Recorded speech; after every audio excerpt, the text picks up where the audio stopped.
مجھے اس جگہ پر جانا نہیں چاہیے تھا، لیکن میں شور سن کر وہاں چلا گیا۔ شاید یہاں پر بازار لگا ہوا تھا، لیکن کس چیز کا بازار؟ یہ دیکھ کر حیران رہ گیا کہ یہاں پر تو عورتوں کو بیچا جا رہا تھا۔ میں بھی کھڑا ہو گیا، میں کچھ نہیں کہہ سکتا تھا۔ میری اتنی ہمت کہاں تھی؟ میں ایک سیدھا سادہ سا عام انسان تھا، لیکن دیکھ ضرور سکتا تھا کہ آخر یہ لوگ کیا کر رہے ہیں۔ میں ایران آیا ہوا تھا کسی ضروری کام سے۔ مجھے بہت سارے پیسے ملے تھے، میں واپس جا کر اپنے گھر والوں کے لیے کچھ اچھا کرنا چاہتا تھا۔ یہیں پہ کھڑا تھا جب کچھ لوگ اوپر آئے، یعنی کہ ایک چھوٹا سا حصہ بنا ہوا تھا جس پر چڑھ کر وہ سب کو دیکھ سکتے تھے۔ انہوں نے اپنے چہرے پر نقاب پہن رکھے تھے۔ وہ ایک لڑکی کو بیچ رہے تھے۔ یہ لڑکی عمر میں کم اور بہت ہی زیادہ خوبصورت تھی، شکل سے ہی لگ رہا تھا کہ پریشان ہے اور مصیبت میں پھنسی ہوئی ہے۔ باقی سب لوگ اس کی قیمت لگا رہے تھے۔ مجھے پتہ نہیں کیوں اس پر رحم آ گیا اور میں نے بھی اس کی قیمت لگا دی، لیکن اس چکر میں نہیں کہ اسے خریدنا چاہتا تھا، بلکہ اس لیے کہ میں اسے بچانا چاہتا تھا۔ میں نے اسے پاکستانی 30,000 روپے میں خرید لیا۔ میں حیران ہوا کہ وہاں مجھ سے زیادہ پیسے دینے کو بھی تیار تھے، لیکن ان لوگوں نے وہ لڑکی میرے حوالے کر دی اور کہا کہ تم اس کو اپنے ساتھ لے جا سکتے ہو۔ لڑکی کو ساتھ لے جانے کے معاملات بھی وہی دیکھنے والے تھے۔ انہوں نے کہا کہ ہم تم دونوں کو تمہاری مطلوبہ جگہ پر پہنچا سکتے ہیں۔ میں اس لڑکی کو لے کر آ تو گیا، لیکن پہلی رات ہی مجھے ایسی بات کے بارے میں پتا چلا کہ میں حیران رہ گیا۔ میں پاکستان ہی میں رہتا تھا، یہاں پر میری فیملی تھی، میری ایک بیوی تھی جس سے میں بہت زیادہ محبت کرتا تھا اور بچے بھی تھے۔ گھر کے معاملات بھی برے نہیں تھے، ہم ایک ڈبل پورشن کے گھر میں رہتے تھے، لیکن آج کل میرے ساتھ ایک معاملہ ہو گیا تھا کہ مجھے کمرے کے اندر بیٹھ کر عجیب سا احساس ہوتا تھا۔ میں کسی بند کمرے میں نہیں بیٹھ سکتا تھا، اس لیے رات کو چھت پہ سویا کرتا تھا، باقی پورا دن بھی زیادہ تر باہر ہی رہتا تھا کمرے کے اندر۔ دن میں تو پھر بھی بیٹھ جاتا، لیکن رات کو نہ بیٹھ پاتا تھا۔ شاید مجھے بند جگہوں کا خوف نامی ایک نفسیاتی بیماری ہو گئی تھی۔ میں نے پہلے بھی اس کے بارے میں سنا تھا پر یقین نہیں کیا تھا، پر اب میرے ساتھ یہ سب کچھ ہو رہا تھا۔ میری بیوی بھی بڑی پریشان تھی، کیونکہ جب رات ہوتی تو میں چھت پہ جا کر سو جاتا تھا۔ وہ بیچاری پورے دن کی تھکی ہاری پورا دن بچوں کے ساتھ مصروف رہتی، گھر کے کام کرتی، اس لیے کہ رات کو میں اس کے ساتھ بیٹھوں، ہم پیار بھری باتیں کریں، اچھا وقت ایک دوسرے کے ساتھ گزاریں، دن بھر کی باتیں کریں، کیا کیا اور اگلے دن کیا کرنا ہے۔ لیکن میرے پاس اتنا وقت نہیں ہوتا تھا، کیونکہ بچوں کو سلاتے سلاتے وہ خود بھی سو جاتی تھی اور میں اوپر جا کر سو جاتا تھا۔ گھر میں کچھ پیسوں کی ضرورت تھی، میں کوئی نیا کاروبار شروع کرنا چاہتا تھا، اس لیے کچھ سامان خریدنے کی خاطر ایران چلا گیا۔ سنا تھا کہ وہاں سے سامان سستا ملتا ہے، سوچا کہ وہاں سے سامان لا کر یہاں پر آ کر بیچ دیا کروں گا۔ ساتھ ایک بندے کو بھی شامل کر لیا تھا، آدھے پیسے اس کے تھے آدھے میرے تھے، لیکن سامان لینے کے لیے میں گیا تھا اور وہاں گیا تو یہ منظر دیکھ کر حیران رہ گیا کہ وہ لوگ ایک جوان لڑکی کو بیچ رہے تھے۔ لڑکی جوان بھی تھی اور کمسن بھی، خوبصورت بھی بلا کی تھی۔ پتہ نہیں میرے دل میں کیا بات آئی تھی، میں نے اسے خرید لیا اور اب وہ میرے ساتھ تھی۔ میں یہاں پر ایک ہوٹل میں رکا ہوا تھا، اسے بھی اپنے ساتھ لیا تھا۔ یہاں پر ہوٹل اس طرح کا تھا کہ سونے کے علاوہ بھی ایک چھوٹا سا حصہ بنا ہوا تھا جس کو لاؤنج کہتے ہیں۔ میں نے اس سے کہا کہ وہاں پر آرام سے سو جائے اور اس کے لیے میں نے 2 صوفوں کو جوڑ کر بستر بنا دیا، کیونکہ وہ ویسے بھی دبلی پتلی سی تھی۔ خود بھی کھڑکی کے پاس سو رہا تھا کہ مجھے زیادہ بے چینی نہ ہو، لیکن مجھے نیند نہیں آ رہی تھی کیونکہ مجھے کمرے میں سونے کی عادت نہیں تھی۔ مجھے یہاں آئے ہوئے ابھی 3-4 دن ہی ہوئے تھے اور ابھی مجھے کچھ دن ادھر ہی رہنا تھا۔ میں سوچ رہا تھا کہ جب واپس جاؤں گا تو اپنی بیوی کو کیا جواب دوں گا، اسے اپنے ساتھ لے جاؤں گا یا یہیں پہ کہیں چھوڑ جاؤں گا۔ مجھے اس سے پوچھنا چاہیے تھا کہ اس کے ماں باپ کہاں ہیں، اس کی فیملی کہاں ہے، لیکن وہ کوئی جواب نہیں دے رہی تھی۔ آدھی رات کا وقت ہوا تو شاید میری آنکھ لگ گئی، کیونکہ رات جب آدھی گزر جاتی ہے تو بڑے بڑوں کو نیند آ جاتی ہے۔ تھوڑی دیر بعد ہی مجھے کچھ ایسا محسوس ہوا کہ میں حیران رہ گیا۔ میرے پاؤں کے پاس کوئی بیٹھا تھا، مجھے ایسے لگا کہ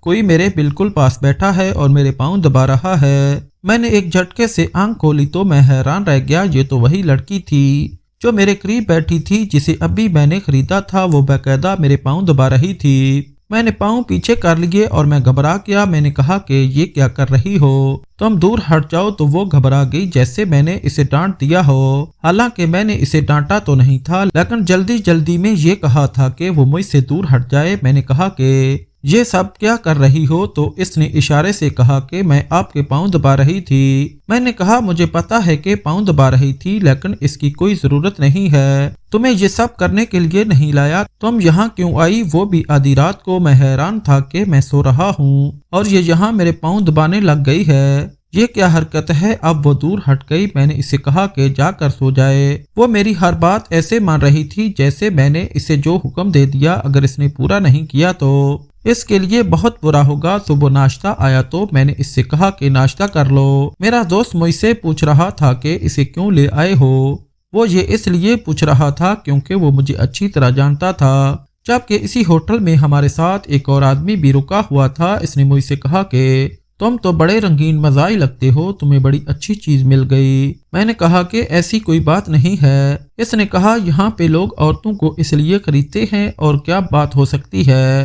میں اسے کوئی وضاحت نہیں دینا چاہتا تھا کیونکہ ویسے بھی وہ یہاں کا تھا اور میں نے اسے دوبارہ زندگی میں شاید کبھی ملنا ہی نہیں تھا۔ میں نے کہہ دیا کہ ایسی ویسی کوئی بات نہیں، باقی تم جو مرضی سمجھ لو۔ میرے دوست نے کہا کہ اب کیا کرو گے؟ اس کو کیوں ساتھ ساتھ لیے پھر رہے ہو؟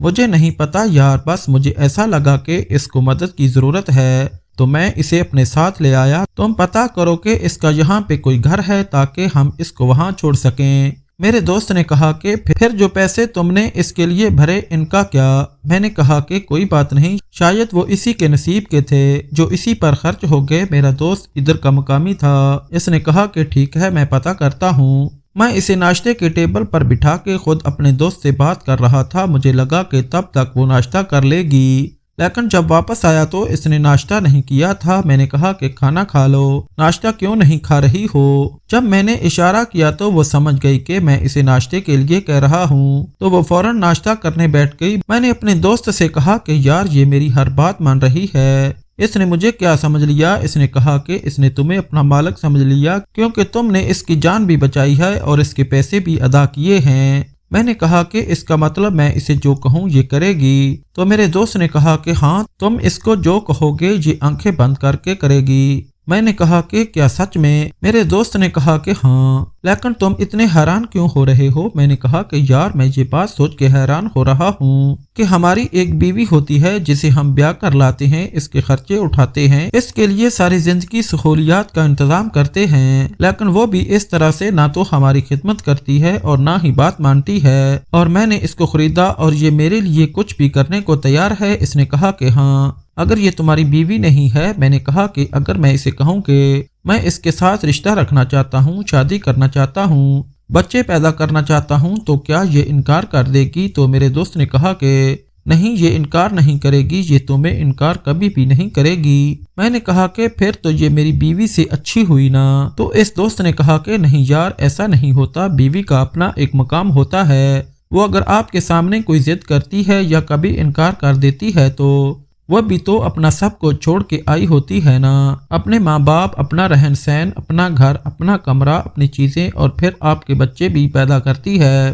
تکلیف بھی اٹھاتی ہے۔ میں نے کہا کہ ٹھیک ہے، لیکن مجھے فی الحال ایسا ہی لگ رہا تھا جیسے یہ عورت میری بیوی سے زیادہ اچھی ہے، یہ خوبصورت تھی، کم سن تھی اور میری ہر بات ماننے کو تیار تھی، لیکن میں اپنی بیوی سے بہت محبت کرتا تھا اور اس کے ساتھ بے وفائی کرنے کے موڈ میں بالکل بھی نہیں تھا۔ میں بس ایسے ہی بات کر رہا تھا، اس کا کوئی خاص مقصد نہیں تھا۔ وہ ناشتہ کر رہی تھی۔ جب میں نے اسے کہا کہ تم نے ناشتہ کر لیا ہے تو وہ فوراً ناشتہ چھوڑ کے اٹھ گئی۔ میں نے کہا کہ میرا یہ مطلب نہیں، تم ناشتہ کر لو۔ پھر سے ناشتہ کرنے لگی، شاید اسے بہت زیادہ بھوک لگی ہوئی تھی۔ لڑکی بہت خوبصورت تھی، میں ایک مرد تھا اور میں کب تک اپنے جذبات پر قابو رکھ سکتا تھا؟ ایک ایک پل بھاری تھا کیونکہ یہ تھی ہی اتنی زیادہ خوبصورت اور پھر میری ہر بات مان رہی تھی۔ میں نے کمرہ بھی صاف کر لیا، جبکہ یہاں پر ایک آدمی تھا جو کمرے کو صاف کرنے کے لیے رکھا گیا تھا، لیکن اس نے سب کچھ خود ہی کر لیا اور کمرے کو بہت اچھے طریقے سے صاف کیا تھا۔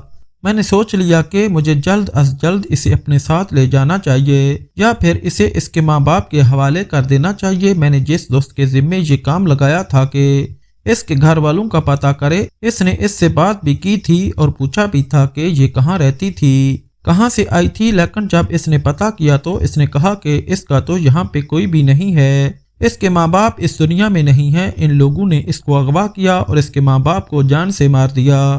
اب اس کا یہاں پہ کوئی بھی نہیں ہے، اس کو یہاں پہ چھوڑنا یا ساتھ لے جانا ایک ہی بات ہے۔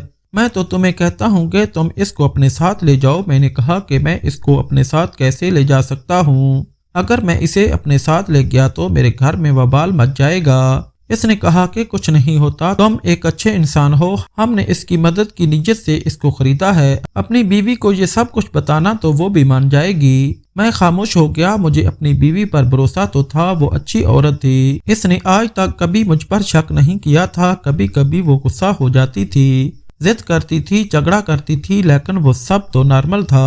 وہ ایسا بھی کرتی تو پھر یہ بات تو بڑی عجیب ہو جاتی، کیونکہ بیویاں تھوڑا بہت تنگ کرتی ہی ہیں۔ لیکن میں نے اسے ہمیشہ جیسے بھی حالات میں رکھا، وہ میرے ساتھ رہی تھی، اس لیے میں نے فیصلہ کر لیا کہ میں اسے اپنے ساتھ لے جاؤں گا، کیونکہ یہاں پر تو اس کا کوئی نہیں ہے اور میں اسے چھوڑ کے نہیں جانا چاہتا تھا۔ مجھے میرے دوست نے بھی یہی کہا کہ تم ساتھ ہی لے جاؤ۔ کبھی کبھی جب ہم خود پریشان ہوتے ہیں تو ہمیں کوئی دوسرا مشورہ دیتا ہے تو ہم فوراً اس مشورے کو مان لیتے ہیں، جبکہ ہو سکتا ہے کہ ہم اس مشورے سے زیادہ بہتر نتیجہ نکال سکیں، لیکن مشورے کے سحر میں آ کے ہم اسی انسان کی بات مان لیتے ہیں، اور میں نے بھی یہی کیا۔ اب وہ پاکستان جا رہی تھی، میں نے یہ بھی نہ سوچا کہ اپنی بیوی کو جواب کیا دوں گا، اور یہ بھی نہیں سوچا تھا کہ میں نے اسے آخر کس حیثیت سے خریدا تھا۔ کیا میں اسے اپنی نوکر بنا کے رکھنے والا تھا یا پھر میں اس سے نکاح کرنے والا تھا؟ مرد کے دماغ میں یہ دونوں باتیں بہت جلد آ جاتی ہیں۔ میں یہ نہیں کہہ سکتا کہ میں نے تو کچھ بھی نہیں سوچا اور میں نے اسے خرید بھی لیا۔ وہ بالکل خاموش تھی۔ میں نے اس سے پوچھا کہ تمہیں ہماری زبان آتی ہے؟ ویسے مجھے ایرانی زبان آتی تھی، کیونکہ میں پہلے بھی ایران کئی دفعہ جا چکا تھا اور میرے کافی سارے دوست بھی وہاں کے تھے۔ میرے بابا نے بھی ادھر کافی عرصہ گزارا تھا۔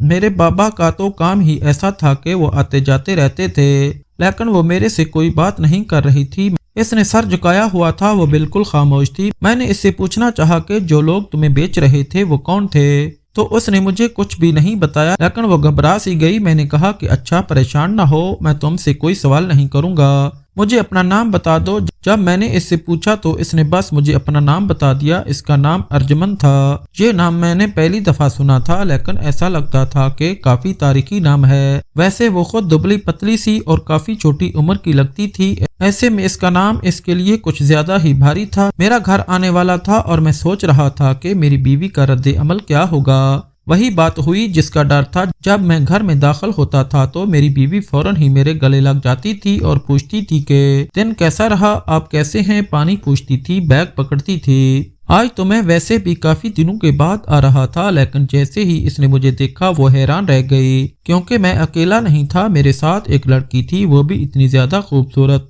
میری بیوی نے جیسے ہی دروازہ کھولا وہ حیران نظر آنے لگی، اس سے پہلے کہ وہ سوال کرتی۔ میری بیٹی بھاگتی ہوئی میرے پاس آئی اور کہنے لگی، بابا آپ آ گئے، میرے لیے کیا لائے ہیں؟ میں نے کہا کہ تمہارے لیے بہت کچھ لے کر آیا ہوں۔ میرے ساتھ وہ لڑکی بھی پیچھے پیچھے آ گئی۔ میری بیوی کی آنکھیں ہی مجھے بتا رہی تھیں کہ وہ کافی حیران تھی اور اس کی آنکھوں میں سوال ہی سوال تھے، لیکن ہم میاں بیوی کا یہ اصول تھا کہ وہ اپنے بچوں کے سامنے ایسی ویسی کوئی بات نہیں کرتے تھے، لڑائی جھگڑا بھی نہیں کرتے تھے اور ایک دوسرے سے زیادہ چپکتے بھی نہیں تھے، نہیں تو بچوں کے دماغ پر برا اثر پڑتا ہے۔ میری بیوی کے سامنے وہ خاموش ہو گئی اور میری بیٹی نے مجھے اتنے عرصے بعد دیکھا تھا کہ وہ مجھ سے دور ہی نہیں ہو رہی تھی۔ میں نے اپنی بیوی کو کہا کہ کھانا وغیرہ لگا دو، اور میں نے اس لڑکی کو کہا کہ سامنے باتھ روم میں اگر تم نے جانا ہے تو جاؤ۔ وہ اٹھ کر چلی گئی اور ہاتھ دھو کر آ گئی، کیونکہ ہم لوگ ایک لمبے سفر سے ابھی آئے تھے۔ میری بیوی نے کھانا لگا دیا اور وہ کھانا بھی کھانے لگی۔ کھانے کے دوران میری بیوی مجھے سوالیہ نظروں سے دیکھ رہی تھی۔ پھر اس نے پوچھ لیا کہ یہ کون ہے، تو میں نے کہا کہ یہ مہمان ہے، کچھ دن ہمارے ساتھ رہے گی، میں تمہیں سب کچھ بتاتا ہوں۔ میری بیٹی میری گود میں ہی سو گئی۔ میں اس کے لیے گڑیا اور کھلونے لے کر آیا تھا۔ میں اپنی بیٹی کو لٹانے کے لیے اس کے بستر کے پاس آیا تو میری بیوی بھی پیچھے پیچھے آ گئی۔ یہ سب کیا ہے، کس کو اٹھا کے ساتھ لے آئے ہو؟ میں نے اپنی بیوی کو سب کچھ بتا دیا۔ اس نے کہا کہ یہ سب کرنے کی کیا ضرورت تھی، اس کے لیے تم نے اتنے سارے پیسے بھی ضائع کر دیے، اور یہ ہے کون، مجھے صحیح بتا دو، کوئی اور بات تو نہیں ہے؟ میں نے اپنی بیوی کو کندھوں سے پکڑ کر اپنے قریب کیا اور کہا کہ مجھ پہ بھروسہ نہیں ہے تو ہماری محبت اور رشتے پہ بھروسہ کرو۔ میری آنکھوں میں دیکھ کر خود ہی اندازہ لگا لو کہ کیا میں نے کوئی غلط کام کیا۔ میں اس کے سامنے سر اٹھا کر کھڑا تھا۔ وہ مجھے 2 پل دیکھنے لگی۔ اس نے کہا کہ پھر اسے کیوں لے کر آئے ہو؟ اس کا مطلب کہ وہ میری بات کا یقین کر چکی تھی۔ میں نے کہا کہ پتہ نہیں، بس میرا دل بیٹھ گیا، مجھے ایسا لگا کہ اس کو مدد کی ضرورت ہے تو میں نے مدد کر دی۔ اس نے کہا کہ اب کیا کریں گے اس کا؟ میں نے کہا کہ کچھ نہ کچھ کریں گے، ابھی تو یہ بہت ڈری ہوئی ہے، سہمی ہوئی بھی ہے، کچھ بتا نہیں رہی، اسے ذرا نارمل ہونے دو، پھر پوچھیں گے کہ وہ اپنی زندگی کے ساتھ کیا کرنا چاہتی ہے، کوئی تو ہوگا اس کا اپنا، اور وہاں پر اسے بھیج دیں گے۔ یوں سمجھو کہ جو پیسے میں نے اس پہ لگائے ہیں وہ صدقے میں چلے گئے۔ میری بیوی نے کہا کہ آپ نے بنا سوچے سمجھے یہ سب کیا ہے، ورنہ اتنے پیسے صدقے میں کون دیتا ہے؟ اور ہم کون سے راجا ہیں جو عورتوں کو لے کر آزاد کرواتے پھریں، تو ہمیں ثواب ملے گا۔ یہ اس کی بات ٹھیک تھی۔ اس وقت مجھے اس کی یہ باتیں تھوڑی بری لگیں، لیکن وہ ٹھیک کہہ رہی تھی۔ میں نے کہا اسے سونے کے لیے جگہ دے دو اور کچھ دن میرے پر بھروسہ کرو۔ میں جانتا تھا کہ میری بیوی کے دل میں بات آ گئی تھی، وہ بھی ایک عورت تھی اور شاید وہ مجھ پر شک کر رہی تھی، لیکن کسی ایسی بات کا انتظار کر رہی تھی جس کے بعد اسے یقین ہو جائے کہ میں واقعی اس کے ساتھ بے وفائی کرنے کا ارادہ رکھتا ہوں۔ رات ہوئی تو میں چھت پر جا کر سو گیا۔ آج کی رات مجھے میری بیوی کے ساتھ سونا چاہیے تھا، لیکن اس کا موڈ اچھا نہیں تھا۔ مجھے اس کے چہرے سے اندازہ ہو گیا کہ اگر میں اس کے کمرے میں اس کے پاس گیا تو ہمارا جھگڑا ہو جائے گا اور مزید بڑھ بھی جائے گا، اس لیے میں چھت پر ہی چلا گیا تھا۔ پھر وہاں پر ایک ایسا منظر دیکھا کہ حیران رہ گیا اور بہت بڑی مشکل میں پھنس گیا۔ آدھی رات کا وقت تھا جب مجھے محسوس ہوا کہ کوئی ایسا ایسا میرے پاؤں دبا رہا ہے۔ میں نے ایک جھٹکے سے آنکھ کھولی تو سامنے ارجمند بیٹھی تھی۔ میں نے کہا کہ یہ کیا کر رہی ہو تم؟ یہ ایران نہیں ہے جو تم یہاں پر یہ سب کچھ کرو، چلی جاؤ یہاں سے۔ میری بیوی کو پتہ چل گیا تو وہ غصہ ہو جائے گی۔ وہ تو فوراً گھبرا کر وہاں سے چلی گئی۔ میں نے آس پاس دیکھا تو کوئی بھی نہیں تھا۔ میں نے کہا کہ شکر ہے میری بیوی نے یہ سب نہیں دیکھ لیا، ورنہ کیا سے کیا ہو جاتا۔ پر جب صبح ہوئی ناشتے کے ٹیبل پر میری بیوی کچھ خاموش اور اداس لگ رہی تھی۔ بچے اسکول چلے گئے تو اس نے مجھے کہا کہ رات کو وہ لڑکی آپ کے پاس کیا کر رہی تھی؟ میں نے دیکھ لیا تھا۔ اور آپ یہ کیوں کہہ رہے تھے کہ جو ایران میں ہوا وہ یہاں پر نہیں ہوتا؟ کیا کر کے آئے ہیں اس کے ساتھ کہ آپ نے وہ کام بھی کر لیا جس کے پاس سب کچھ برباد ہو جاتا ہے؟ میری بیوی نے رونا شروع کر دیا۔ اسے یقین ہو گیا کہ میں نے کچھ غلط کیا ہے۔ میں اسے بار بار وضاحت دے رہا تھا، کہہ رہا تھا کہ ایسا کچھ بھی نہیں ہے، لیکن وہ میری بات نہیں مان رہی تھی۔ اس نے مجھے کہنا شروع کر دیا کہ آپ ویسے بھی مجھ سے دور دور رہتے تھے، ہر وقت دوسری باتوں میں مصروف رہتے تھے، اور یہ اوپر سونے والی حرکتیں بھی شاید اس کی علامت تھی کہ آپ میرے پاس نہیں آنا چاہتے تھے۔ آپ نے بیماری کا جھوٹ بولا، آپ مجھ سے دور ہو گئے، اسی لیے مجھے چھوڑ کے اوپر سوتے ہیں۔ یہ نہیں سوچتے تھے کہ میری بھی کوئی ضرورت ہے، مجھے بھی آپ کا ساتھ چاہیے۔ لگتا ہے یہ سب کچھ پہلے سے ہی طے تھا، لیکن آپ سامنے آئے، ایک لڑکی کو اٹھا کر گھر لے آئے، وہ آپ کے پاؤں دبا رہی ہے، آپ اسے کہہ رہے ہیں کہ جو وہاں پہ کیا وہ یہاں پہ نہیں کرنا، اور میں کیا سمجھوں؟ میری بیوی بری طرح چلائی۔ میں نے آج پہلی دفعہ اس کی اتنی اونچی آواز سنی تھی۔ میں خاموش ہو گیا۔ مجھے بھی غصہ آ گیا کہ اس کو تو مجھ پر ذرا بھی بھروسہ نہیں ہے۔ اس نے اپنا سامان اٹھایا، اپنے امی ابو کے گھر چلی گئی۔ بچوں کو بھی اس نے وہیں پر بلا لیا، کیونکہ جب بچوں کے اسکول سے آنے کا وقت ہوا تو وہ گھر پر نہیں آئے۔ اب گھر میں صرف میں اور ارجمند ہی تھے۔ میں پریشان بیٹھا تھا تو وہ میرے پاس آ کر بیٹھ گئی۔ میری آنکھوں میں آنسو تھے۔ اس نے میری طرف ٹشو بڑھایا۔ میں نے اس کی طرف دیکھا، وہ وہاں سے اٹھ کر جانے لگی۔ وہ سمجھی کہ شاید میں اسے کہہ رہا ہوں کہ وہ یہاں سے چلی جائے، تو اس نے ڈر کر فوراً وہاں سے جانے کا فیصلہ کیا، لیکن جیسے ہی وہ جانے لگی میں نے اس کا ہاتھ پکڑ لیا۔ میں پریشان تھا، دکھ میں تھا۔ وہی بات تھی کہ الزام تو مجھ پر لگ ہی چکا تھا، تو پھر غلطی کر لینے سے کیا ہونا تھا، کیونکہ جب میں نے غلطی کی ہی نہیں تب بھی مجھ پر الزام لگا دیا گیا۔ یہ میری بیوی کی طرف سے دباؤ تھا یا غصہ کہ میں کمزور پڑ گیا، اور جس بات کا الزام مجھ پر میری بیوی نے لگایا تھا وہ میرے ہاتھوں سے ہو گئی۔ ارجمند نے کوئی مزاحمت نہ کی، وہ چپ تھی، خاموش تھی، کیونکہ جیسے میرے دوست نے کہا وہ مجھے اپنا مالک سمجھ رہی تھی۔ میں جو بھی کہتا وہ مانتی، اور میں جو بھی کرتا وہ اس کا جواب مثبت ہی دینے والی تھی۔ لیکن رات ہوئی تو مجھے اپنے اوپر غصہ آنے لگا، افسوس ہونے لگا کہ یہ میں نے کیا کیا۔ میری بیوی کو آج گئے ہوئے 2 ہفتے ہو گئے تھے، اب نہ میرے فون کا جواب دے رہی تھی نہ مجھے فون کر رہی تھی۔ میں گھر جاتا تو مجھ سے ملنے سے انکار کر دیتی۔ میں اس کے گھر گیا، اس کا ایک بڑا بھائی بھی تھا، وہ باہر آیا۔ اس نے کہا کہ ہماری بہن آپ سے ملنا نہیں چاہتی، جو ابھی معاملات ہیں ہم بیٹھ کر ڈسکس کریں گے، لیکن فی الحال آپ اسے اس کے حال پر چھوڑ دیں، وہ بہت پریشان ہے، دن رات روتی رہتی ہیں، تھوڑا وقت دیں، تھوڑی دیر اسے یہاں پر آرام کرنے دیں، اس کے بعد بیٹھ کر بات کر لیں گے۔ اس لیے میں دوبارہ نہیں گیا اور میری بیوی کو گئے ہوئے 1 مہینہ ہو گیا تھا۔ ایک دن مجھے میرے ایران والے دوست کی کال آئی اور میں نے اسے بتا دیا کہ کیا معاملہ ہے، کیونکہ وہ بھی ارجمند کے بارے میں جانتا تھا، اس لیے اسے بتا دیا کہ اس کی وجہ سے میری بیوی ناراض ہو کر چلی گئی ہے۔ اس کے پاس میرے گھر کا نمبر بھی تھا جو دراصل میری بیوی کا تھا، اور ایک دفعہ اس نے فون کیا تھا تو میں نے اسے کہا کہ یہ گھر کا نمبر ہے، دوبارہ اس پر کال نہ کرنا، مجھ سے ہی بات کیا کرو۔ شاید وہ نمبر تب سے اس کے پاس محفوظ تھا۔ اس نے میری بیوی کو فون کیا اور اسے سب کچھ بتا دیا کہ میں نے کس نیت سے اس لڑکی کو خریدا تھا، اور وہاں پر کچھ بھی نہیں ہوا تھا، بلکہ میں تو اس سے دور رہتا تھا۔ وہ الگ سوتی تھی، میں الگ سوتا تھا۔ میرے دوست نے میری اچھی بلی گواہی دے دی اور بتا دیا کہ ایسا ویسا کچھ نہیں ہے۔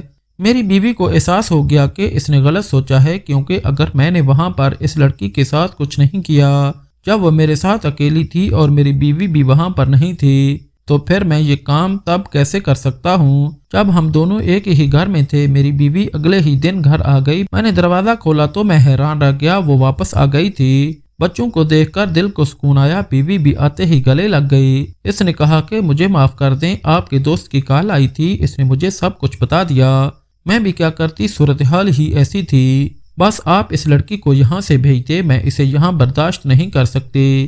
رشتہ دار بھی باتیں کر رہے ہیں، میں نے اپنے دوست سے رابطہ کیا اور اس نے جلدی ارجمند کے لیے کوئی رشتہ تلاش کیا۔ ایک آدمی تھا جس کی بیوی دنیا میں نہیں تھی اور اس کے 2 بچے تھے۔ میں نے ارجمند سے کہا کہ تم اس کے ساتھ نکاح کر لو، اور وہ میری بات مان کر چلی گئی۔ میری بیوی بہت خوش ہو گئی اور پورے خاندان میں میری تعریفیں کرنے لگی کہ ایسا معاملہ تھا، لیکن میرے شوہر نے اس لڑکی کی طرف دیکھا تک نہیں، اور جیسے ہی میں نے اسے کہا کہ اس لڑکی کو وہاں سے نکال دو تو انہوں نے فوراً نکال دیا اور اسے بچا کے لائے تھے۔ وہ میری تعریفیں کر رہی تھی کہ میں ایک نیک دل انسان تھا جس نے کم سن لڑکی کو بچایا، اس کے لیے پیسے بھرے، اسے گھر میں پناہ دی، پھر اس کی شادی کروا دی اور اسے ہاتھ تک نہیں لگایا، جبکہ اندرونی بات وہ نہیں جانتی تھی کہ جس بات کے لیے اس نے مجھ پر شک کیا تھا، مجھ سے جھگڑا کیا تھا، وہ بات ہو چکی تھی، اور ایک دفعہ نہیں، نہ جانے کتنی دفعہ ہوئی تھی۔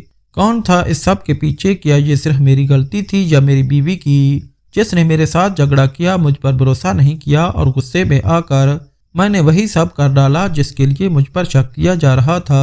میری بیوی کو یہ راز کبھی پتہ نہیں چلے گا، میں کبھی نہیں بتاؤں گا، ارجمند کی بھی دوبارہ اس سے کبھی ملاقات نہیں ہوگی، میرے دوست کو بھی اس بارے میں نہیں پتا، یہ راز ہمیشہ میرے سینے میں دفن رہے گا۔ میری بیوی مجھے ایسا مرد سمجھتی ہے کہ جس کے ساتھ کا مرد کوئی ہو ہی نہیں سکتا، لیکن وہ نہیں جانتی کہ دراصل میں اس کے ساتھ بے وفائی کر چکا ہوں۔ یہ کتنی عجیب بات ہے، یہ کیسی صورتحال ہے، پر ہماری زندگی میں یہ ایک حقیقت ہے جو ہمیشہ رہے گی۔ میری بیوی اب مجھ سے پہلے سے بھی زیادہ محبت کرتی ہے اور میں بھی اس کے ساتھ اچھے طریقے سے رہتا ہوں۔ کبھی کبھی مجھے ارجمند کی یاد آ جاتی ہے، کیونکہ وہ ایک بہت خوبصورت عورت تھی، میں اسے بھول نہیں سکتا۔ آپ لوگ بتائیں کہ اس میں غلطی کس کی تھی، کون قصوروار تھا، اور سب کے پیچھے کون سے عوامل کار فرما تھے؟ کیا میں نے تبھی غلطی کی جب میں اسے خرید رہا تھا، یا میری دوسری غلطی یہ تھی کہ میں اسے اپنے ساتھ پاکستان لے آیا؟ جو بھی ہو، اب وہ ہماری زندگی میں نہیں ہے، پر میرے دل میں ہے اور ہمیشہ رہے گی۔ ناظرین، آپ کو آج کی ہماری یہ کہانی کیسی لگی؟ کمنٹ باکس میں اپنی قیمتی رائے کا اظہار ضرور کیجیے گا۔ ویڈیو پسند آئے تو ویڈیو کو لائک اور دوسروں کے ساتھ شیئر ضرور کریں۔ مزید اس طرح کی سبق آموز کہانیاں اور واقعات سننے کے لیے ہمارے چینل کو سبسکرائب کریں۔